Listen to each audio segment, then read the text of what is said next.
কালিৰে পৰা অসমৰ লাখ লাখ পৰীক্ষাৰ্থী অভিভাৱক আৰু শিক্ষক শান্তিৰে সৈতে শুব পৰা নাই উদ্বিগ্নতাৰ মাজত দিন কটাব লগা হৈছে।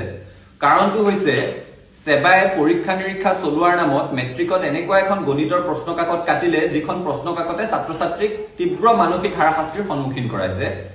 মেট্ৰিকটো ছাত্ৰ ছাত্ৰীৰ জীৱনৰ এটা গুৰুত্বপূৰ্ণ ধাপ আৰু এই পৰীক্ষাটোত বহিবলৈ কাৰণে তেওঁলোকে এটা বছৰ পৰিশ্ৰম কৰে, দিবা নিশি প্ৰস্তুত কৰে নিজকে পৰীক্ষাটোত বহিবৰ কাৰণে। আৰু তাৰ পিছত যেতিয়া ছাত্ৰ ছাত্ৰীসকলৰ ভুল নথকাকৈ কোনোবা শিক্ষকে তেওঁ কিমান গণিত জানে সেই পাৰদৰ্শিতা দেখুৱাবলৈ গৈ কিছুমান না ভূত না শ্ৰুত প্ৰশ্ন কাটে, তাৰ কাৰণে যেতিয়া ছাত্ৰ ছাত্ৰী হাৰাশাস্তিৰ সন্মুখীন হ'ব লগা হয় তেতিয়া এই কথাটো কোনো কাৰণতে গ্ৰহণযোগ্য নহয়, মানি ল'ব নোৱাৰি। কাৰণ কালিৰ গণিতৰ প্ৰশ্ন কাকতখনত য'ত কিতাপত স্পষ্টভাৱে উল্লেখ আছে যে সেই প্ৰশ্ন পৰীক্ষাৰ দৃষ্টিকোণেৰে সৈতে প্ৰয়োজন নহয় তেনে প্ৰশ্নও আহিছে, উচ্চ গণিতৰ শৈলীৰ প্ৰশ্ন গণিতৰ প্ৰশ্ন কাকতত আহিছে আৰু সিলেবাছৰ বাহিৰৰ প্ৰশ্নও আহিছে বুলি ছাত্ৰ ছাত্ৰীসকলে অভিযোগ উত্থাপন কৰিছে। আৰু গোটেই কথাটোক লৈ ছাত্ৰ ছাত্ৰীসকল হাৰাশাস্তিৰ সন্মুখীন হৈছে, অন্যায়ৰ সন্মুখীন হৈছে, উদ্বিগ্নতাৰ মাজত দিন পাৰ কৰিব লগা হৈছে। ছাত্ৰ সন্থাই স্পষ্টভাৱে এই কথাটোৰ প্ৰতিক্ৰিয়া প্ৰকাশ কৰি ক'ব খুজিছো যে ছাত্ৰ ছাত্ৰীসকলে ন্যায় পাব লাগিব। আজি ছাত্ৰ সন্থাৰ এটি সজাতি দল সেবাৰ কাৰ্যালয়লৈ গৈছে, সেবাৰ কৰ্তৃপক্ষৰ লগত যোগাযোগ কৰিছে আৰু সেবাৰ কৰ্তৃপক্ষক স্পষ্টভাৱে আমি দাবী কৰিছো যে এই গোটেই বিষয়টোৰ আচলতে এটা তদন্তৰ প্ৰয়োজন। কাৰণ ছাত্ৰ ছাত্ৰীসকলক মানসিক হাৰাশাস্তি ভোগাব পৰা ধৰণৰ এটা মানসিকতা প্ৰশ্ন কাকত কটাজনৰ থকাটো অনুচিত।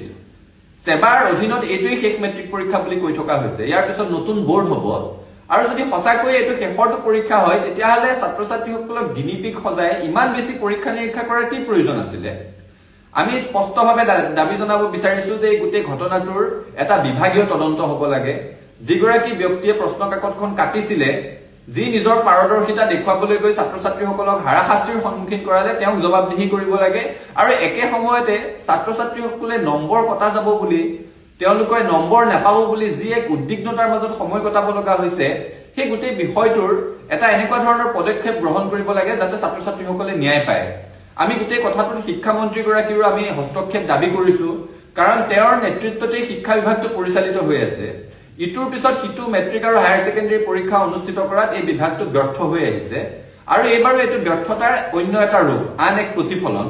গতিকে আমি শিক্ষামন্ত্ৰীগৰাকীক দাবী জনাইছো যে ছাত্ৰ ছাত্ৰীসকলে মানসিক চাপৰ পৰা মুক্ত হ'ব পৰাকৈ তেওঁলোকে ন্যায় পাব পৰা ধৰণৰ ব্যৱস্থা গ্ৰহণ কৰক।